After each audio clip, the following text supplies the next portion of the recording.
അള്ളാഹുവിൻ്റെ റസൂൽ സല്ലല്ലാഹു അലൈഹി വസല്ലമ തങ്ങൾ കഅബയോട് പറഞ്ഞു, കഅബേ, നിന്നെക്കാളും സ്ഥാനമുണ്ട് അള്ളാഹുവിൻ്റെ മുമ്പിൽ ഒരു മനുഷ്യൻ്റെ ഇസ്സത്തിനെന്ന് നബിയിനാ റസൂലുള്ളാഹി സ്വല്ലല്ലാഹു. ഒരു മനുഷ്യൻ്റെ ഇസ്സത്തിന് ആ കഅബാലയത്തിനെക്കാളും മഹത്വമുണ്ട് അള്ളാഹുടെ മുമ്പിൽ. ഇവിടെ ഒരു വാർത്ത കേട്ടാൽ അങ്ങനെ ആയിരിക്കണം. ആരെയെങ്കിലും കുറിച്ച് എന്തെങ്കിലും കേൾക്കുമ്പോൾ നീ എപ്പോഴും നല്ലത് ചിന്തിക്ക്. അബദ്ധം പറ്റിയതായിരിക്കും, അല്ലെങ്കിൽ അത് ചുമ്മാതെ പറയുന്നതായിരിക്കും, അല്ലെങ്കിൽ തെറ്റിദ്ധാരണയായിരിക്കും. ഒരിക്കലും അങ്ങനെ ചെയ്യില്ല, നല്ലതേ ചിന്തിക്കാവൂ.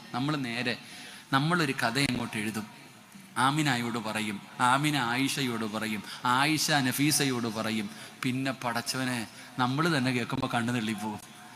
സിനിമാ തിരക്കഥകളെ പോലും വെല്ലുന്ന രീതിയിലുള്ള കഥകളാ. പിന്നെ അങ്ങോട്ട് ഓരോരുത്തരും അവരുടെ കയ്യെന്ന് ബറക്കത്തിനൊന്നിടും. അതാ മിസിൽ സാബാബ് വാങ്ങിക്കൂട്ടുന്നത് അവിടെയാ. ഓരോരുത്തരും അവരുടെ കയ്യിൽ നിന്ന് അല്പം ഇടുക. നീ മക്കത്ത് പോയിട്ട് ഹജറുൽ അസ്വദ്, അറബികളെ മൊത്തം ഇടിച്ച് കളഞ്ഞിട്ട് നീ ഹജറുൽ അസ്വദിനകത്ത് തലയിട്ട് മുത്തിയിട്ട് പറയാ, അല്ല ഞാൻ നാണം കെടുത്തി, അല്ല പുറത്തു തരണേ, അല്ല ഓർക്കുവോ? അല്ല ഈമാൻ തരുമാറാകട്ടെ. അപ്പൊ അത് നിസാരമായ ഒരു പാവമല്ല. ഇങ്ങനെ ഇരുന്നിട്ട് തിന്നാൻ നല്ല രസവാ. ഇറച്ചിക്ക് വല്ലാത്ത ടേസ്റ്റാ.